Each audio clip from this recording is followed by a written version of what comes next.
Hello viewers, কেমন আছে সবাই? তো চলে এসেছি নতুন আর একটা রেসিপি ভিডিও নিয়ে। আর বাইরে 44-45 ডিগ্রি গরমে এরকম হালকা লাইট রেসিপি তো সবাই পছন্দ করে। তো সেই জন্য তোমাদের পছন্দের একটা নতুন রেসিপি নিয়ে চলে এসেছি। একদম চারাপোনা মাছের সবজি দিয়ে কীভাবে পাতলা একটা ঝোল রান্না করে তোমাদেরকে দেখাবো। তো চলো, এরকম রেসিপি এই গরমের জন্য অনেক ফেমাস একটা রেসিপি। তো বাই দ্য ওয়ে, আমি মনোজ, আর তোমরা দেখছো মনোজের রান্নাঘর ইউটিউব চ্যানেল। তো চলো শুরু করছি আজকের এই রেসিপি। সবার প্রথমে আমি এখানে 4টে মাঝারি সাইজের রুই মাছের চারাপোনা নিয়ে চলে এসেছিলাম। তো এবার নুন আর হলুদ দিয়ে এটাকে ম্যারিনেশন করে নেবো। এই যে দেখতে পাচ্ছ এরকমভাবে সুন্দরভাবে। তো এরকম করে ম্যারিনেশন আমি মাছটাকে করে নেব। আর যারা এখনও পর্যন্ত চ্যানেলে নতুন আছে, অবশ্যই চ্যানেলটাকে সাবস্ক্রাইব করে দাও। এরকম নতুন নতুন অনেক ভিডিও আসবে, তোমরা দেখতে পাবে বাঙালিয়ানা ভিডিও, চাইনিজ রেস্টুরেন্টের ভিডিও, সব রকমই দেখতে পাবে এই চ্যানেলে। তো আমি এখানে সবজিগুলোকে কেটে নিয়েছি, এই যে দেখতে পাচ্ছ আলু, কাঁচা কলা, পেঁপে আর বরবটি। তো সবগুলোকে কেটে আমি এখানে একটা হলুদ জলের মধ্যে দিয়ে রেখেছিলাম যাতে কাঁচকলার কষটা বেরিয়ে যায়, সেই জন্য। তো এই যে দেখতে পাচ্ছ আমি এখান থেকে সব ছেঁকে তুলে নিলাম। এই যে সবজিগুলোকে একদম পুরো ভালো করে ধুয়ে তুলে নিয়েছি। এবার একটা আমি পেস্ট বানাবো। এখানে আমি নিয়ে নিয়েছি 4টে কাঁচা লঙ্কা, 2টো টমেটো আর অল্প পরিমাণ আদা। এখানে আমি পেঁয়াজ রসুন ব্যবহার করব না, কারণ এটা খুব একটা লাইট রান্না করব, তো সেই জন্য। এবার মিক্সি বাটিতে আমি এর মধ্যে দিয়ে দিলাম 2টো শুকনো লঙ্কা, 1 চামচ জিরে গুঁড়ো, হাফ চামচ ধনে গুঁড়ো। এবার এইগুলোকে আমি ভালো করে একটা পেস্ট বানিয়ে নেব সবগুলোকে। এবার এখানে আমি কড়াই বসিয়ে দিয়েছি এবং কড়াইয়ে গ্যাস জ্বেলে দিয়েছি, আর এখানে তেলও দিয়ে দিলাম। তো দেখতে পাচ্ছ এবার তেলটা গরম হয়ে গেছে, এই যে দেখতে পাচ্ছ। এবার মাছগুলোকে ভাজতে হবে।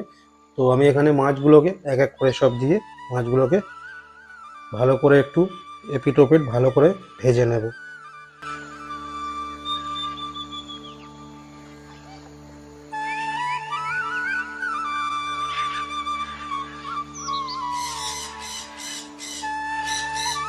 আমার এখানে মাছ ভাজা কমপ্লিট হয়ে গেছে, এই যে দেখতে পাচ্ছ কত সুন্দর সব মাছগুলো ভেজে তুলে নিলাম। এবার ওই তেলের মধ্যেই আমি আর অল্প সামান্য একটু তেল অ্যাড করে নিলাম। এবার যে পেস্টটা বানিয়ে রেখেছিলাম, তো সেই পেস্টটা আমি এখানে দিয়ে দিচ্ছি।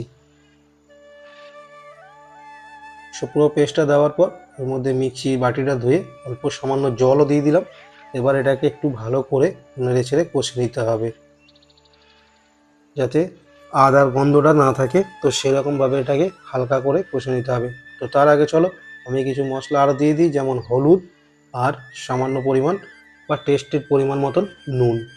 এখানে আমি আর কোনো মশলা ব্যবহার করব না। তো চলো, এই যে দেখতে পাচ্ছ এবার এটাকে একটু ভালো করে নেড়ে ছেড়ে কষিয়ে নিই। তো ভিডিও যদি ভালো লাগে তাহলে অবশ্যই ভিডিওতে একটা লাইক দাও, কমেন্ট করে জানাও তোমাদের ভিডিও কেমন লাগছে। তো এবার আমি কষানো কমপ্লিট হয়ে গেলে এখানে আমি দিয়ে দিলাম সবজিগুলো। এবার সবজিগুলো দেওয়ার পর আমি আবার একটু ভালো করে সবজিটাকে একটু হালকা করে কষে নেব। এই যে দেখতে পাচ্ছ এরকমভাবে পুরো সবজিটাকে কষিয়ে নেব। তো এখানে আমার সবজিটা কষানো কমপ্লিট হয়ে গেছে, এই যে দেখতে পাচ্ছ। তো এবার আমি এর মধ্যে দিয়ে দেবো পরিমাণ মতন জল, কারণ এটা ঝোল হবে, তো সেই জন্য জলটা একটু বেশি প্রয়োজন। তাই জলটা আমি একটু বেশিই দেবো। এই যে দেখতে পাচ্ছ একটু বেশি করেই জল দিয়ে এটাকে ঝোল বানানো হবে, একটা পাতলা ঝোল। কারণ গরমের জন্য তোমরা দেখতে পাচ্ছ বেশি মশলাও ব্যবহার করিনি, পুরো ঘরোয়া পদ্ধতিতে বা ঘরোয়া মশলা দিই বা বাটা মশলা দিয়ে আমি এটাকে পুরোটা তৈরি করেছি। তো তোমরা অবশ্যই দেখতে থাকো পুরো ভিডিওটাকে, আরও কিছু শিখতে পারবে। তো আমি এখানে ঢাকনা দিয়ে দিলাম। এবার 10 মিনিট পর আমি ঢাকনাটা খুলে তোমাদের দেখাচ্ছি কত সুন্দর হয়েছে। এই যে দেখতে পাচ্ছ একদম পুরো সব সেদ্ধ হয়ে গেছে, সবজিগুলো পুরো সেদ্ধ হয়ে গেছে। এই যে দেখো কত সুন্দর সেদ্ধ সব হয়ে গেছে। এবার আমি এর মধ্যে মাছটা দিয়ে দেব। তো এই যে দেখতে পাচ্ছ মাছগুলোকে আমি দিয়ে দিলাম। মাছগুলোকে দেওয়ার পর একটু ভালো করে হালকা করে নেড়ে নেব যাতে মাছগুলো ভেঙে না যায়। তো সেটাও দেখতে হবে, তো সেই জন্যে মাছগুলোকে একটু ভালো করে একদম গ্যাসের ফ্লেমটা কমিয়ে দিলাম।